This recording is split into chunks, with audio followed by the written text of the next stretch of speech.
welcome to the Most Excellent 80s Movie Podcast on the Most Excellent Podcast Network. It's a podcast where a filmmaker and two comedians come together as three entertainers with unearned confidence and a compulsion to explore the movies of the 80s while facing our own personal El Guapos. This is Season 1, Episode 7, The Three Amigos, our movie selection from 1986.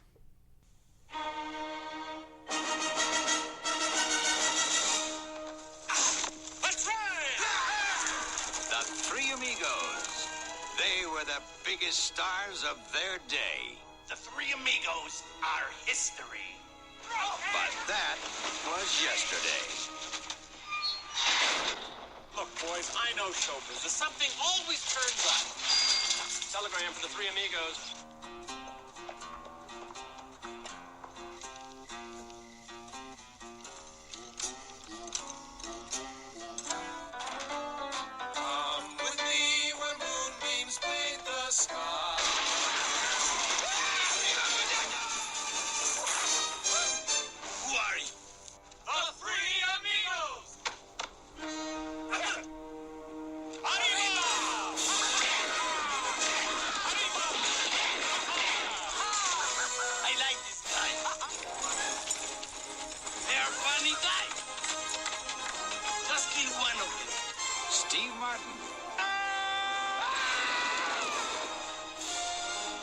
Chase.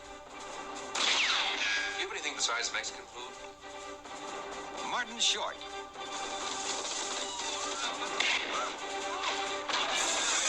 The Three Amigos.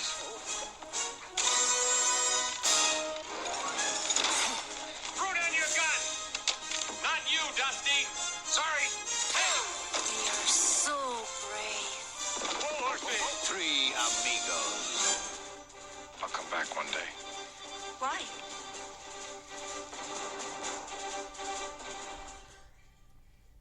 So good. Why? I love this movie. That voice you just heard was filmmaker Nathan Oh, Blackwell. hello. Oh, hi. I didn't see you there. Oh, hello. Thank you so much for being here. Of course, Nathan of Squishy Studios. Yeah, Voyage Trekkers. Chrissy Lenz of National Comedy Theater. Yay. And with us today is Heath Wilcox. Heath, it's me. Also of National Comedy Theater and our writer and a big Steve Martin fan is here with us today. Yes. Welcome. Thank you. So I told you to write a summary of the movie. Oh, right. But then I also did. So this movie is going to be so summarized. Okay. Oh, boy. So, multiple different summaries. Okay, I Begin summary 1. I titled it My Summary for Three Amigos for Chrissy's Podcast. That's my title. What? It's not my podcast. It's no one else's. It's Chrissy's podcast. Wait a minute. And action. This is how I summarized it. A German pilot, a Mexican crime leader who won't shy away from correcting your English definition of too much of something, a beautiful daughter of a village leader in Mexico, a singing bush, a brief dirt imprint appearance of an invisible swordsman, and of course, Dusty Bottoms, Lucky Day, and Ned Niederlander, also known as the Three Amigos, whose hand maneuver and turn your head and cough routine is only for those that share a deep bond of confident incompetence. After no longer wanted in Hollywood pictures, the once famous Three Amigos, mistake a telegram for more acting work in a small village in Mexico. However, when everything turns out to be real, and not just some film without a crew out in the small village in Mexico, it's up to the Three Amigos' acting skills to save the good people of Santo Poco. Did I say that right? Santa Poco? Santo Poco? Poco, very good. And then so that's my summary, and then I had a little bit here that I was trying to shoehorn just because it was a line from Jefe. And I wanted to somehow have a nice little closer, a little tag. And this is it. Because as we all know, when you want something, you simply take it, like cattle, food, and women.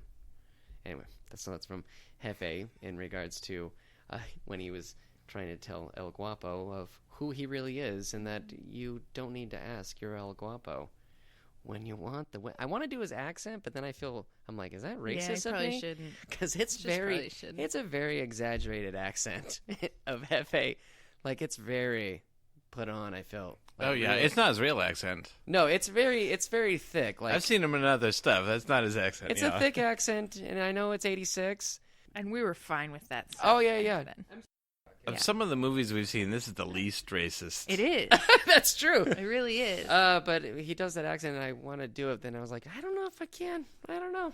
At least everyone who's Mexican is Mexican in this movie, except in their fake movie, like the movie that we see in the beginning, the silent movie. Like Sure. those were white actors playing Mexicans, which is perfectly accurate. And then when they actually go to Mexico, everyone is.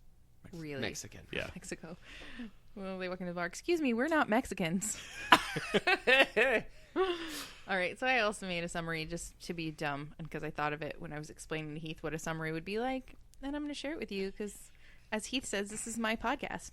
So, sorry, Nathan. Begin summary 2.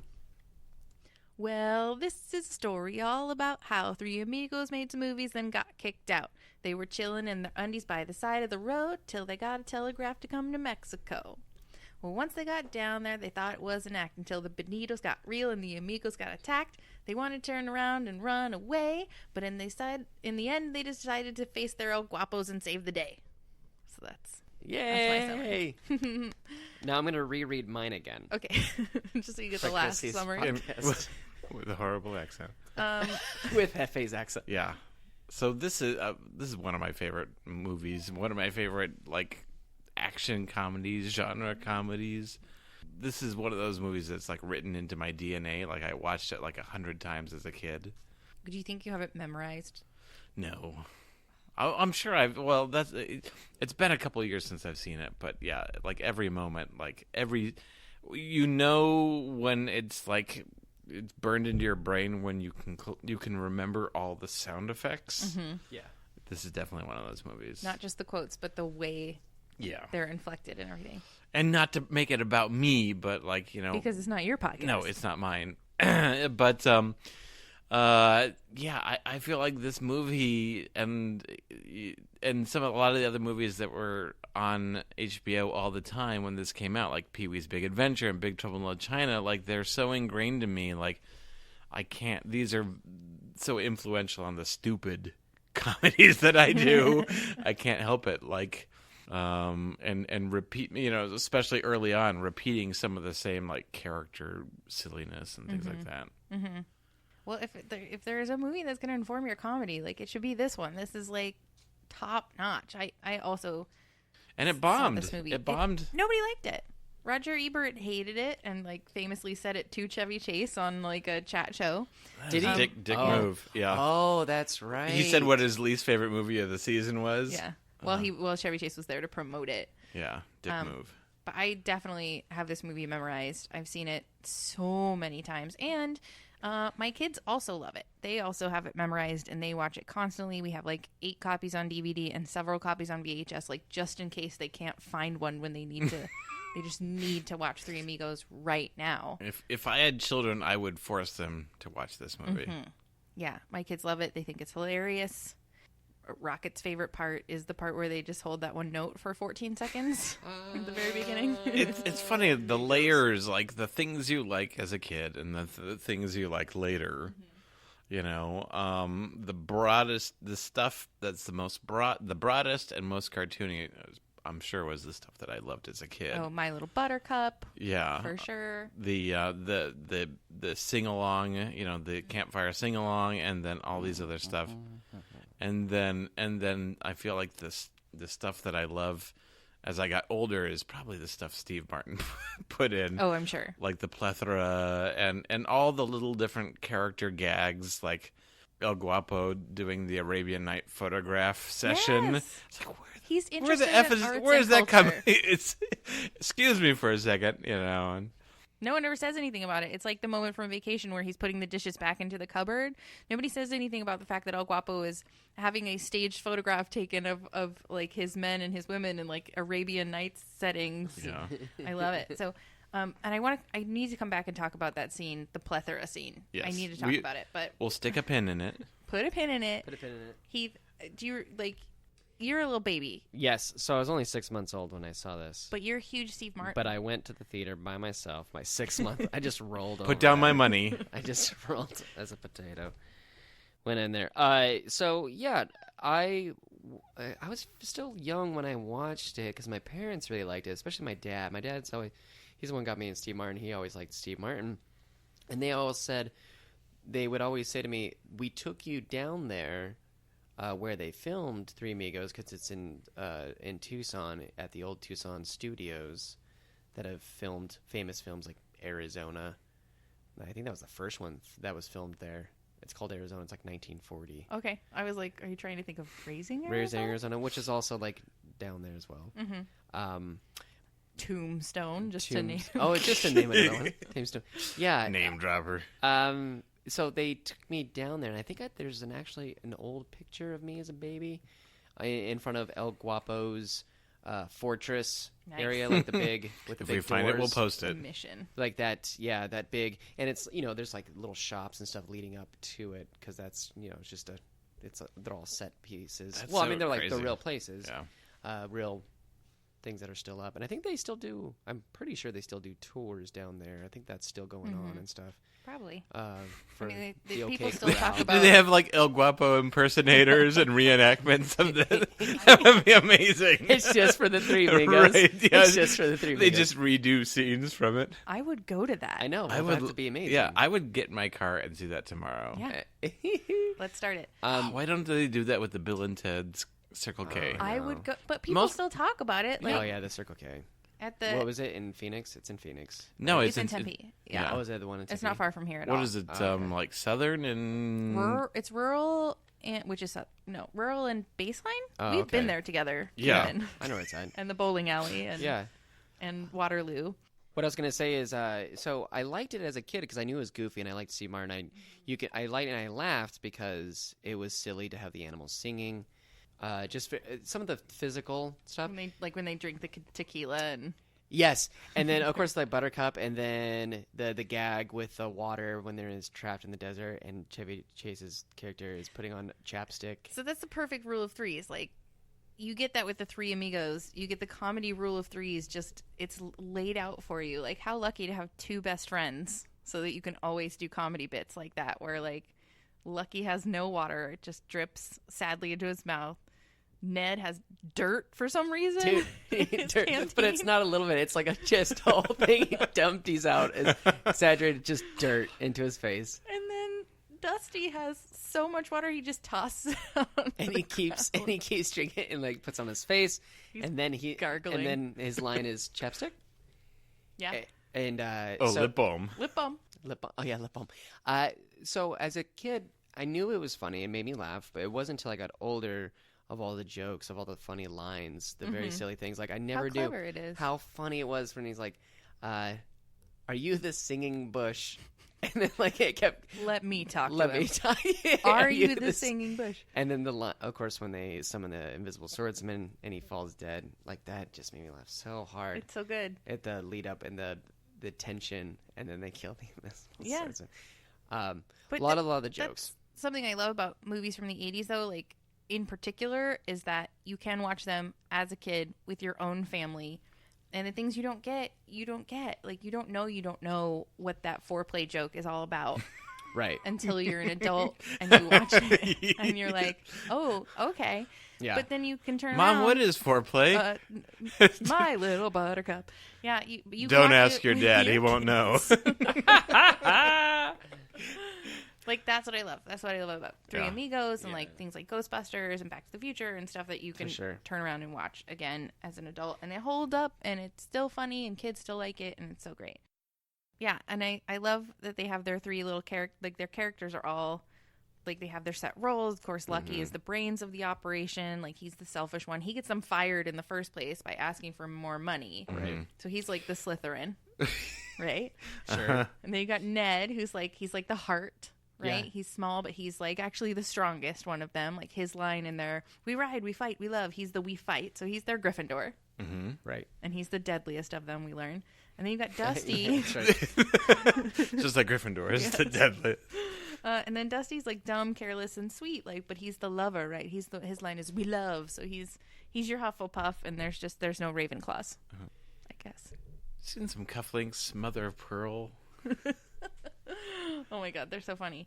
Yeah, this in terms of the lasting effects of this movie, like this movie taught me what plethora means. I remembered that, teachers at school would get a lot of mileage out of it, and all the kids understood exactly what plethora was.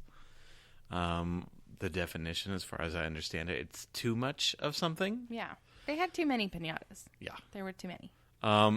It made quick drawing cool. Like me as a kid, it's like, oh my god, I gotta learn how to spin the guns and flip them around, stuff like that. And did you? Yeah. Of course, that's why you're so good at it now. Yeah, but it was like such a central thing, and it's like sometimes, I mean, I didn't grow up on John Wayne movies, and so it made such an event of like this quick draw showguns with like the showdowns with like the first wave of the first German, and then the not as nice Germans, which my theory is that, because I mean the first German was pretty not nice. He was pretty. Oh, he was a straight up murderer. Yeah, and then this all that guy did was say his gun was pretty. Yeah, he was pretty unkind-hearted. Yeah. In the first place, and then so my theory is that the second batch of Germans were just super racist, and they really didn't get. Maybe that scene was cut out. I don't know, but yeah, there was so much made up of the quick draw and like and all that, which is a Western staple. But this was like my gateway into that. It. With everybody lined up. Yeah, it's so great. And then I didn't know what foreplay was or lip balm.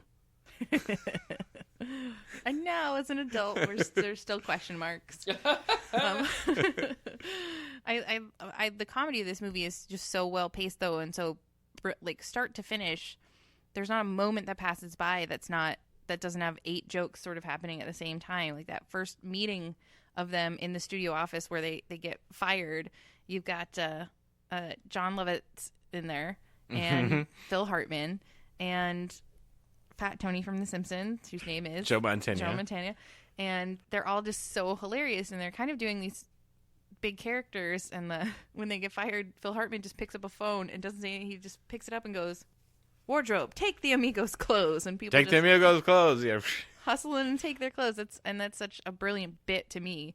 It's just like in an instant. Yeah, John Lovitz pitching the Cochise picture. First, you're not sure about them, and then you grow to like each other, and then you're friends. It's perfect. Let's book it.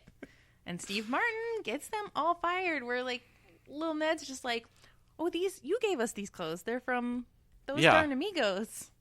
No, we live in the studio. Like he's just so sweet and like. Steve Martin just basically was pushing for little money, and like just snap of the finger, Joe Montana just kicks them out, and then they're gone. They're on the street, literally. What the heck was his morning like? What was the meeting beforehand to make such like a rash business decision? Because I'm sure even those darn Amigos made some money. I mean, the Amigos were painted on the wall. Yeah, but he does say that people want to see a movie about 3 wealthy Mexican white landowners who are saving villages, and not 3 wealthy Mexican landowners on a holiday in New York. So, and I mean, I think that still holds true. No, you see, okay, so if they reboot this, they have to do the New York movie. Like, show it to us? Yeah, no, that's what the movie is about. It's that movie, those darn Amigos. So I think we should start calling people son of a motherless goat. My favorite moments are all the moments where they're being actors, like when they get there and to Santa Poco and they're just being actors, and they're like, I'm just gonna have fun with it. I'm not gonna stress. I'm just gonna have fun with it. The banditos roll up and they're like, oh, there's only 3. Ugh, I hate matinees. Like, it's gonna be such a bad audience. Yeah, but they still have like the show must go on attitude. All right, they've been doing this since vaudeville. I guess vaudeville is happening right then and there, but they've been doing this as kids. They're gonna be professional.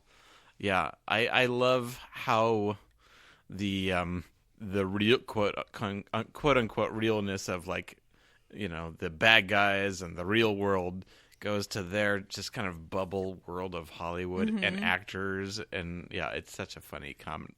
I mean, they make them such fools in that sense. Like, that's great. And they're so. What was the phrase you used? They're confident in. Oh yeah, the confident incompetence. Yeah, because he's like, these bullets are real. You're in a lot of trouble, mister. Like, they're going to call the Screen Actors Guild and get them in trouble. And then they're sighing. They're like, it's real. It's all real. It's all real. It's real. I've been shot already. I know. It's such a brilliant reversal.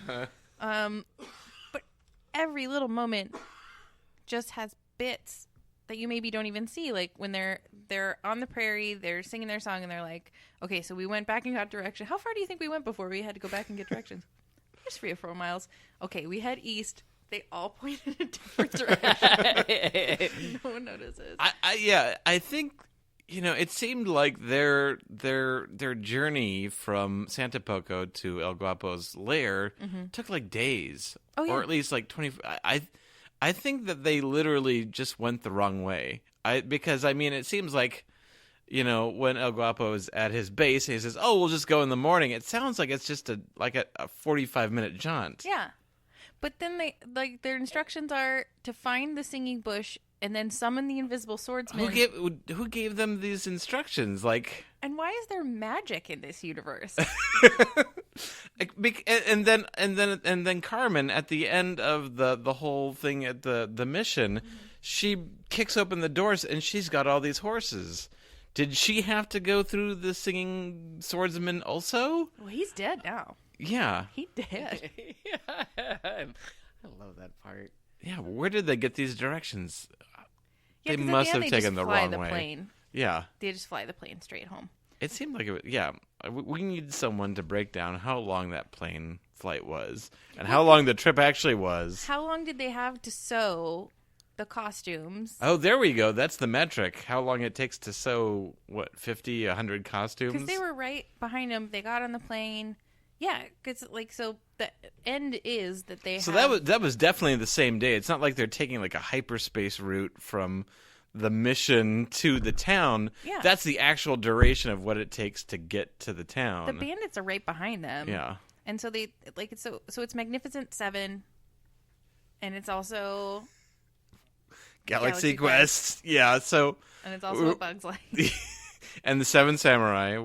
And I'm sure several others. other things. Yeah. But yeah, so they have the people of Santa Poco, like their only skill is that they can sew. So they sew all these costumes so they can look like they can all be amigos. But like, okay, just so like in Galaxy Quest, but they can sew, but they also just have piles of textiles and like miles and miles of rickrack. And explain what rickrack is too. Okay, rickrack is like, what Star Trek officers from the 60s have on their sleeves? It's a trim. It's like rickrack. It's a wiggly trim. It's what they sew onto their costumes, the people of Santa Poco, so that they look like the amigos. That's rickrack. They just had miles of it, all in white. None's off-white. None's like, oh, all I had was red. Get out of here, Tina. Right. We don't need red. Everybody had a sombrero each. And then they also And they had so many. 50 pistols. They had guns. Every one of them had a gun. It wasn't like, even the old ladies had guns. It's like, oh, I'm sorry, we only got 20 guns. Let's give it to the old lady. Can't have a gun. She's just gonna. Everyone had a gun. Yeah. So are the these people of clean Santa Poco silver secretly gun-running textile barons? It goes a lot deeper. They're the ones that are undercover. And like El Guapo and his dudes are just like, they just want to come have a drink every once in a while. No? Yeah, they're not equivalent to the grasshoppers of like, Bug's Life. They're really supportive of each other. Like that. So that conversation between Jefe and El Guapo, he's like, El Guapo, you're snapping at me, but are you really mad about turning 40 today? Yeah. Yes. Can we get in touch with what's really going on under the surface here? And then they all chip in to give him a sweater. It's a sweater. It's a sweater. And then they all get sheepish. Afterwards. like he's wearing the sweater Yeah. the whole rest of the time. That's one of my favorite moments. That's a reoccurring joke with one of my friends. Every time it's my birthday, he wishes me a happy 33rd birthday, and says, "It's a sweater." It's a sweater. I hope you really got a sweater. No, not yet. Oh man, we're gonna get you We're the not sweater. that The close. sweater. We're not that Yeah. close. We're close enough for a reoccurring joke, but not. Yeah, so like, maybe we're not seeing what really is happening with the people of Santa Poco and El Guapo and his gang. Like, Maybe they just want a taste of that bric-a-brac. business. They just want to wet their beaks. Put their beaks in the Bric-a-brac? Yeah, because we all have an El Guapo to face. What I want to know, too, is, like, what was the next day like for the people of Santa Poco who had to, like, bury the bodies of all the Dambitos. of like They murdered. 50 dudes and 30 horses, I'm sure. That Yeah. they killed. Like, they had a ditch dug already, but were they They're just pushing like, him in, and they have to like remind themselves, like, we did have a party. I killed the But- man. We I mean, it did sucks. you see what Grandma did? She pulled She's- out her twine. She pulled out her bobbing from the sewing machine. Just in cold blood, that guy was retreating. We killed them. We said no, and we shot him in the back.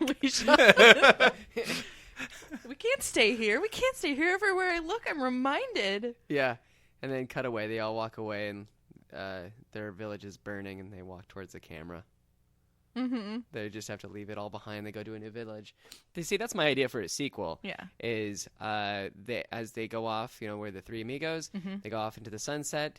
My movie remake would, at the very beginning, it's going to show them still on horses. It's going to show that clip of them going, Riding. and then make it just a complete connection, and they're still riding, and it's the same three, and they just look older, and it looks like time has passed, and they're still riding.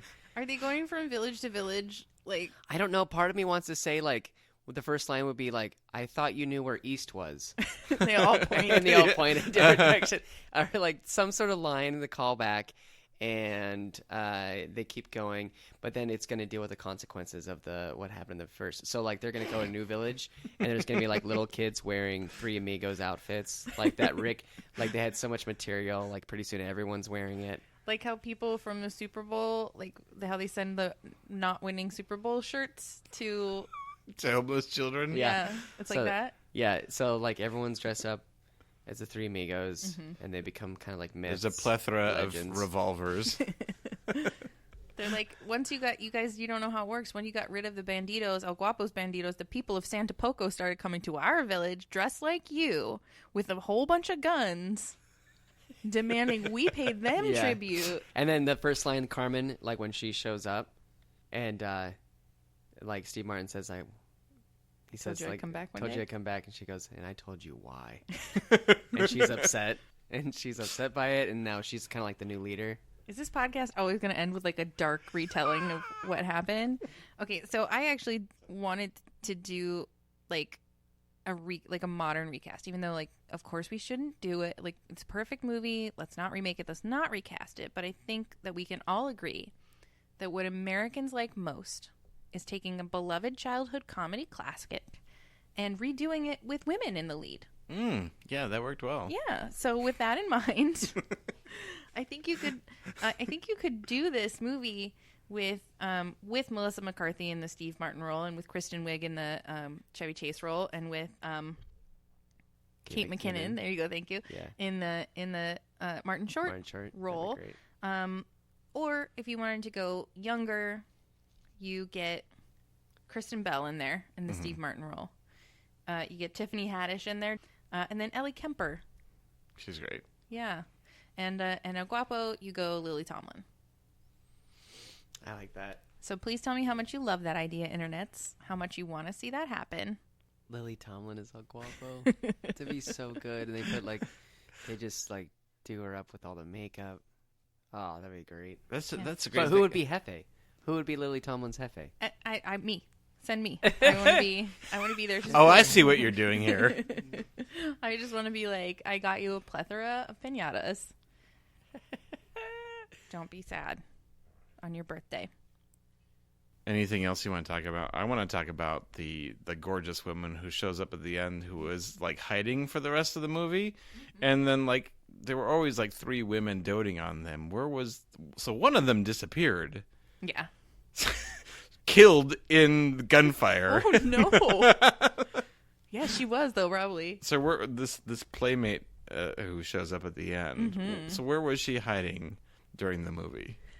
Do you think it's a weird recurring bit that they do that the other 2 are always like Topped? surprised and jealous of like what Ned is capable of? Because when they're It's almost a meta joke because Yeah. like this is his his first movie, and like Steve Martin and Chevy Chase were huge, and Martin Short was not, unless Yeah. you're from Canada, and then so it's almost kind of like a meta joke too. they're singing that song and like Ned sings the most beautifully, and just they keep cutting back to Steve Martin and Chevy Chase being like, "What the fuck is this? Who the fuck is this kid?" And then he gets the most beautiful woman, and So where was this woman? What was she doing? they only trot her out like after there's been a big gunfight. Was she guarding the all the guns? Maybe she's their El Guapo. She's in charge of the textiles and ammunition factory. Is it like a cave underneath? Yeah, it's a system of old abandoned mine shafts, I think. All right, did you have anything that you wanted to toss in, Heath, before we move on to our ratings? No. I thought I had something. I do not. Let's go to the ratings. Okay.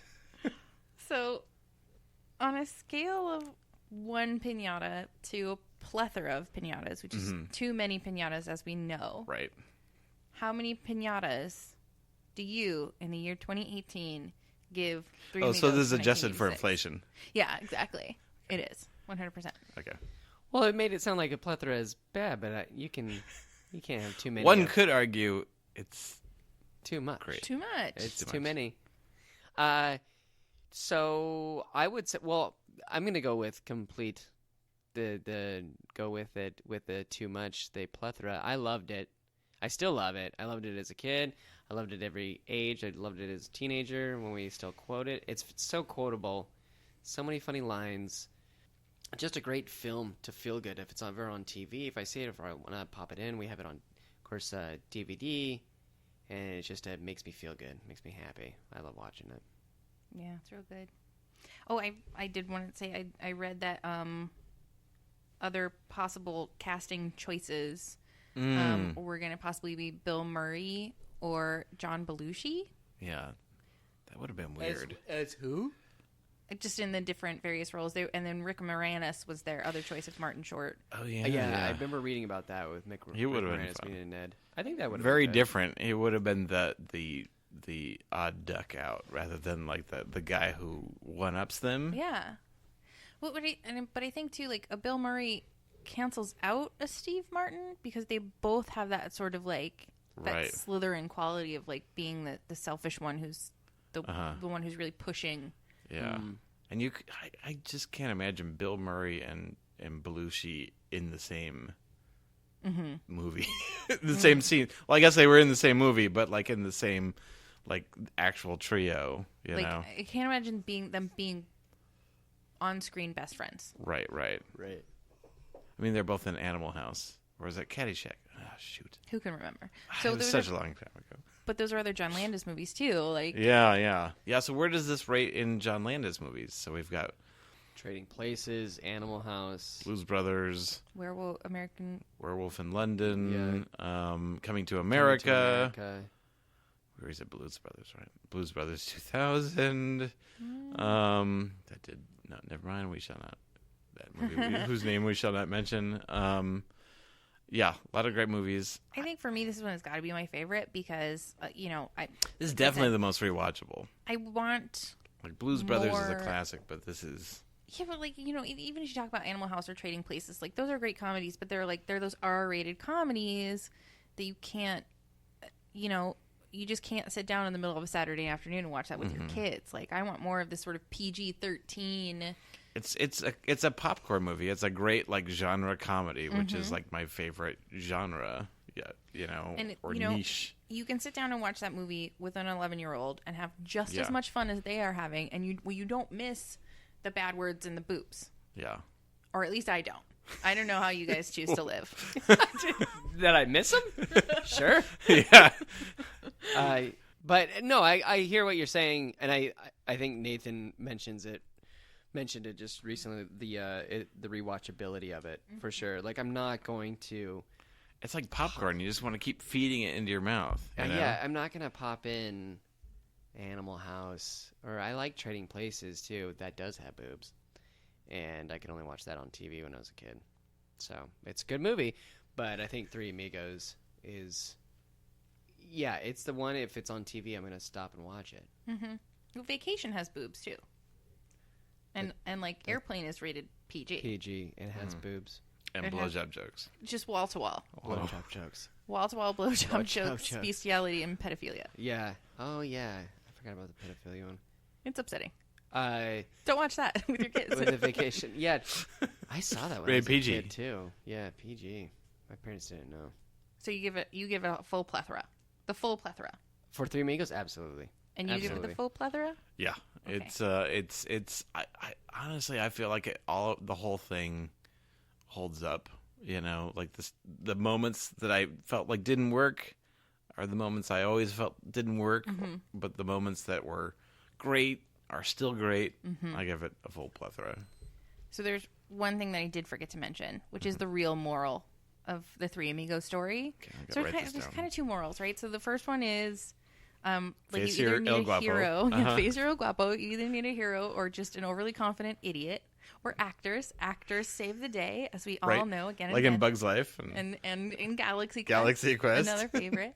But the other like true meaning of this movie for me is when Steve Martin is captured and he's held in a cage, which for some reason has a complicated system of counter levers and weights.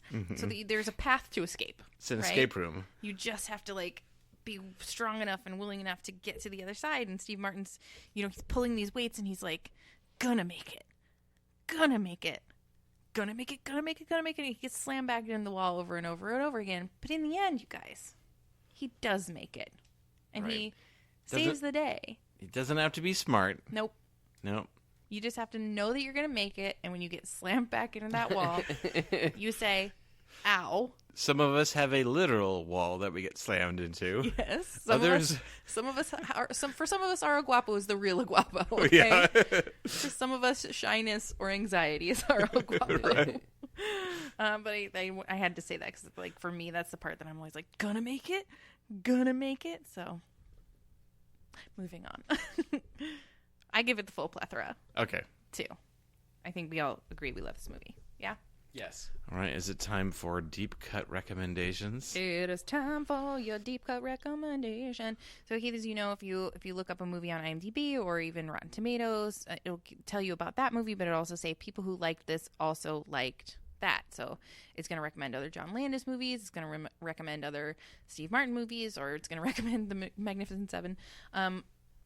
But so since we're saying like a deep cut, like it doesn't have to be the most obvious. Like so, Yeah. my recommendation is The Seven Samurai, which is Nice. the grandfather of all these stories that we're obsessed about remaking. You know, The Magnificent Seven, which got turned into A Bug's Life, got turned into Galaxy Quest, Three Amigos, all this stuff. I guess Three Amigos is before Galaxy Quest. So you suggest going back to the So yeah, Seven Samurai. It's just it's one of the best movies ever made. It's a great adventure movie. It's a samurai movie. It's badass. You'll see why it keeps getting remade all the time. Like Americans have this obsession with remaking the story. Like as far as I know, the Japanese aren't remaking it anywhere near what we're doing. Mm-hmm. Yeah, it's just a great story. Toshiro Mifune is a badass. Yeah, I recommend Seven Samurai. I love it. Do you have one? Yeah, I was thinking like theme-wise or actor, and I think I'm going to go with kind of the beats of the comedy, and so I'm going to go with Man with Two Brains. And God that's damn it, Heath. That's Was that yours? That was my fucking recommendation. Was it really? A dual recommendation. No, yeah, that can be allowed. That's a great one, and it's also one that Steve Martin doesn't like. Well, it's rated R.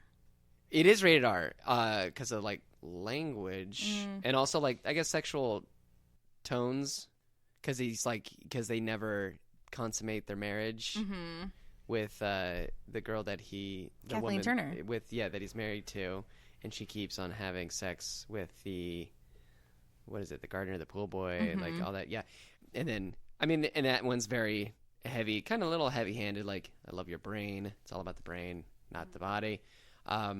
I think it's still a great message, of course, and it's very, very funny, and there's lots of just constant funny lines in it, and and I find it interesting. That's one that he doesn't like, and that one's always ranked really high. They reference that in this movie when he's summoning the invisible swordsman. He says the Farley Harfarer. That's the name, right? Harfarer, yeah. Okay, so I'm Dr. going to do a different one. And I have to say... Damage control. Sorry. I have to say, I have regretted every single one of the recommendations I've made upon releasing the podcast. I've just been like, how come I forgot this? This is the obvious recommendation. So it sounds like that's your personal El Guapo. it is. Bad recommendation. So I just say, also watch All of Me, which is another brilliant Steve Martin movie where Lily Tomlin gets... takes over half of Steve Martin's body in her attempt to cheat death, and it is brilliant, and everyone should watch it. And then when I go home and edit this, I will be like, oh wait, I should have recommended. No, that's a great recommendation. Also, that was a film that not a lot of people have seen. All of Me. I think it was well received and so on, but that was one that people didn't realize like Steve Martin could actually act. He's a great actor in it. We'll Like do both of those on this podcast someday. All of Me is such a good one. When we just do a decade of Steve Martin movies. Yeah, I like all that. But see, I'm going to go home and I'm going to be like, why didn't I recommend Twist of Fate? And it's no. like the weirdest one. Well, I always try and do something that's not a movie. What do you mean? That's not a movie. Because you recommend movies. Like, I always try and think, like, what else that's not a movie. I recommend The Color Heliotrope. Heliotrope. I recommend, you know what I recommend? Emotionally supporting your friends and knowing that sometimes when they're taking their aggression out on you, it's just because of something else that they're dealing with and it's not about you. You recommend everyone should find their jefe. I recommend not fucking sweaters. Don't fuck sweaters. We rape the cattle. No, we ride off on the women. I recommend riding off on women. I recommend give sweaters to your friends. And always say that they're 33. Sweater! It's a sweater! All right. Okay. We're ready to do the outro now? Okay. Am I supposed to say something in the outro? And fattenings. Be sure to join us next time on a Most Excellent 80s Movie podcast when we are watching Mannequin from 1987. Let me tell you, that one's problematic. Yeah. You can find us online, of course, at mostexcellentpod.com. The Facebook group is just the Most Excellent Facebook group. Look it up. Instagram, we're Most Excellent Pod. You can find NCT if you're in the Phoenix area. Like, you can literally find us physically. And we're online at nctphoenix.com. Where can they find Squishy Studios and Voyage Trekkers? Oh, squishystudios.com. We're also on the Facebooks and Instagram, and same thing with my web series, Voyage Trekkers. Very similar to Galaxy Quest. Heath, where can... You cannot find me. Good. You cannot find me. I don't want anyone finding me. Unless they come to National Comedy Theater. Unless you come, then you can see me. Yeah. I'm in your room as you sleep. But even if you come, I might be hiding. Oh, goodness gracious. You guys know how podcast stuff works too, right? Like, thumbs up, share, review. Do those things. What? I'm telling right my now? listeners. Not you. Wait, but you do I need to also like should. something? Wait, am I supposed to? I'm sorry. Heath, if you haven't liked, rated, reviewed, thumbs up the podcast, okay, please do. All right. When you get home. When you get home. You don't have to do it now. But also, the listeners should do that as well. But they know these things. I don't know why we have to tell them all the time. Unless this is the first episode. Or their first ever podcast. Yeah, it could be.